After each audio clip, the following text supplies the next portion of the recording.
तर भातसा तलावामध्ये 48,393 MLD एवढा पाणीसाठा आहे। टक्केवारी आहे 6.75%।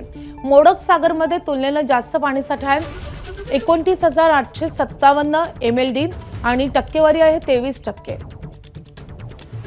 मध्य वेतरणामध्ये 26,038 MLD एवढा पाणीसाठा आहे 13% एवढी टक्केवारी आहे। विहार तलावामध्ये 18,462 MLD एवढा पाणी साठा आहे 66% एवढा हा तलाव भरलेला आहे। तानसा तलावात 9,709 MLD पाणी साठा आहे केवळ 6.69% इतकाच पाणी सध्या या तलावामध्ये आहे।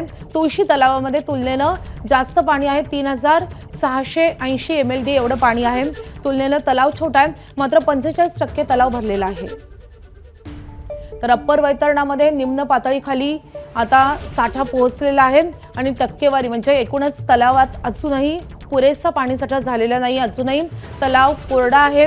या तलावामध्ये पाण्याची प्रतीक्षा आहे। अजूनही पुरेसा पाऊस झालेला नाही।